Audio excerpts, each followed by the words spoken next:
some of the other aspects, like the pressure point fighting, we'll start with there. Pressure point is a big thing in Chinese. Chinese medicine is actually based on the pressure points and the meridian lines. There's a lot of them. 108. Yes. 108 points that connect the human body to the universe around it. In fact, you'll see the numbers 36 and 18 repeated quite a bit in many martial arts, especially the ones that come from a Chinese and Shaolin lineage. The reason for that is because of 108, 36 is 108 is divisible by, or 108 is divisible by 36, and 18, that kind of stuff. 18 hands of Lo Hakun, that sort of thing. And so that's where it comes from. 18 seizing hands. It's simply divisible by 108, which is a sacred number in the Buddhist traditions because of the pressure points, because of the meridians. Yeah. So, yeah. By the way, also real quick, so this can become a contentious point in martial arts. Pressure points, are they real? Yes. They are objectively, unquestionably real. But like everything else you see in cinema and see in fiction, what they are is based off of anatomy and physics, not magic. There is no Dimmock pressure point to kill a person with one touch. I'm sorry, Count Dante. Yeah, I have a theory on that. I think that is totally legend. Like, I think that, because I've seen people, or I haven't seen people, I know people who have had some kind of medical condition that they didn't know about, that were hit in a certain way, and it caused a much drastic and more tragic reaction than what it should have. And so I think that might have been the case, is where a dude went for a pressure point on somebody who already had some kind of medical condition, maybe like a heart problem or whatever like that, and it caused his heart spasm or diaphragm spasm, and he had a heart attack and passed away. And back in the day, nobody was willing to try that out because they didn't want to die. They were like, oh my gosh, he touched the dude and he died. Well, you've seen Cinderella Man, haven't you? The boxing movie with, So Max Baer, who was the villain in Cinderella Man. It's a Russell Crowe movie about a boxer in the Depression era. Max Baer killed a man in the ring. That's actually not entirely true.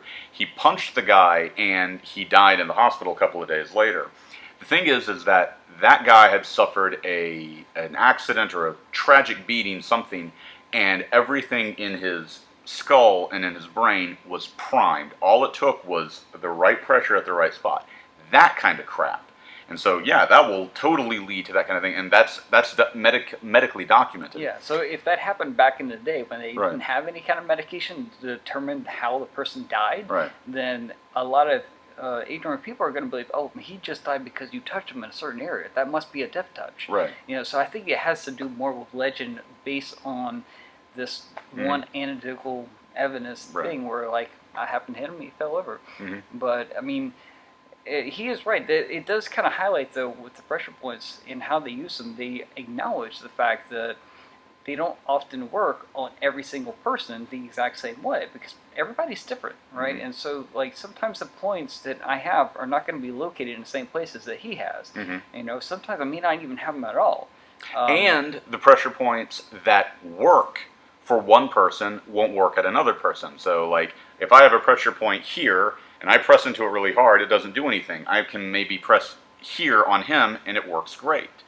And the idea that they're all going to be universal, they're all going to have the same reaction, they're all going to have the same magnitude of reaction. That's not the case. That's why we have multiples. Yeah, it's just why you always have to have different options for different things, because it's really not that simple. Like, if he were to hold out his hand, okay, and I grab his hand and I do this whooshy finger hold, right? I can sit here and be like, skadoosh, skadoosh, skadoosh, it's not working, skadoosh, skadoosh, skadoosh. It doesn't necessarily mean it's a bad technique, it just might mean that it doesn't work on people who have less hair. It's true. Right? I might totally be able to take out a Wookiee with this thing, like skadooshum, right? And it'd be perfectly valid on that, but not necessarily on a person no hair. And it's really, it's that simple. It could be something as literal as that. Like I said, doesn't mean the technique is bad, just means you have to know when to use it, where to use it, and how to use it, right? And what to do if it only works halfway. Yeah. Well, then in that case, you just pick up and drop kick them. That too. Right? And, you know, if they're an Ewok, you can totally do that from the get-go. You don't even have to wishy finger hold them. Let's get away from the Ewoks. But yeah, they didn't help anybody at all. never So I do. shouldn't bring them into this. But thing. apparently, this primitive culture still had mastery of great cosmological skills, cosmetological, excuse me. Anyway, so the martial arts in Kung Fu Panda are really, really. Seriously, Leia comes out of that thing. Her hair has been washed and braided. No, let's not get Kung Fu Panda. Yeah, we're going Lots to the of wrong beautiful, franchise. yeah.